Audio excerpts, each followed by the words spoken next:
Oh, there's no place like home. Dorothy Gale, she said it best. Game one of a 5-game homestand in Wrigley Field, a place the Cubs thrive. They were 51-30 in 2019, and Anthony Rizzo, as he snacks down on some cool confections, hoping that this team can catch fire at the house once again. They'll have to corral that man right there. They used to call him Zoom Zoom in Kansas City. It's Gerard Dyson, the newest bucko. Now, David Ross, he's going to give us the lowdown on this Pittsburgh matchup. But until then, welcome to the show. Fresh out the gate again, time to raise the stakes again. You're watching Cubs Live, presented by Wintrust, proud legacy partner of the Chicago Cubs, an exclusive home of Cubs Checking. I'm Cole Wright at your service for the next 60 minutes, and we have another Marquee Sports Network debut right here on Cubs Live. It's former Cub Ryan Sweeney. And Ryan, look at you right there, swinging that thing over there at Great American Ballpark, hitting to all fields, keeping your head down, man. Looked like an old Nico Horner there, huh? Wow. How about that for a segue? We're going to talk about Nico Horner a little bit as the show progresses, but in the meantime,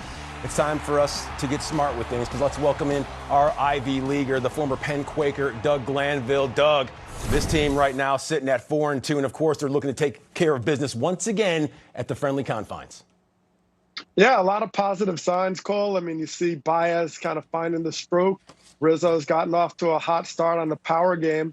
And the starting rotation has really shown some great signs in this short period of time. They're just trying to work on bolstering that bullpen so that when these starters come out, they can hand it off to something secure. So very exciting start, and they're just trying to keep the momentum going. All right, let's get down to business and take a look at these National League Central standings, because the Cubs out in front. They're ahead of the Cardinals and the Brewers, of course. And the Cardinals-Brewers game, well, that was supposed to be tonight. That was postponed due to 2 positive tests within the St. Louis organization. Now, the games will be made up Sunday as part of a doubleheader where both contests will be 7 innings. So, Ryan, what do you think? What are your thoughts on the swift postponement of that series? I mean, it's something they have to do. I mean, I definitely think it is concerning, obviously, with, the Marlins having to take a week off. Now we're having to go back to the Cardinals. And the teams that actually come in and play these guys are actually the ones that are suffering, because now they're thinking they're going to be playing tonight. We get 2 positive tests, and now we're not going to play. Absolutely. Marlins games postponed all the way through Sunday. Doug, what are your thoughts right now on the current situation as it pertains to Major League Baseball?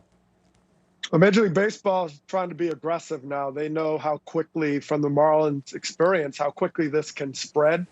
And so they're trying to shut it down early, be as cautious as possible to make sure this doesn't get worse. I mean, very difficult to contain.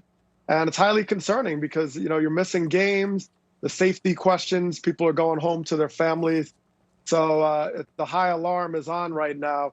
And all they can do is sort of be in the patient waiting game, hoping that this will resolve in a way that they're able to play and be safe at the same time. Absolutely. Safety is key. And ESPN's Jeff Passan reporting that Rob Manfred telling Tony Clark that if Major League Baseball does not corral this COVID-19 virus, then the season is in jeopardy of being shut down. But, Doug, I want to ask you, what do you think about the doubleheaders of the 7-inning variety? Reminds you of your college days, right? Yeah, actually, I played a 7-inning triple header once in the Carolina League. So look, this is the time we're in. We have to adjust and try new things just to try to figure out how to get the game moving. When you're dealing with safety, you're trying to find any way you can be able to perform and play under circumstances that allow it to be safe. And if that includes 7 innings where people aren't on the field for those, all those extra times, and you could get games out of the way, then so be it, because we realize how quickly these games are disappearing with all the concerns about the virus and actually real outcome.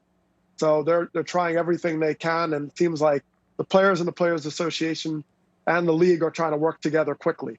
Ryan, what do you think? 2 7-inning games, it certainly gets those games in. Yeah, I'm glad they implemented this. Sure. I think they should have did this from the beginning. I'm glad that the MLB and the MLBPA came to an agreement. As a player, you just kind of, I know it's only 2 innings, but it makes a huge difference. And when you're having an off day and you're having a couple games off and you can play 2 7-inning games, maybe save your bullpen a little bit, go out there and play those 2 games, it makes a huge difference not having to play 2 9s the next day.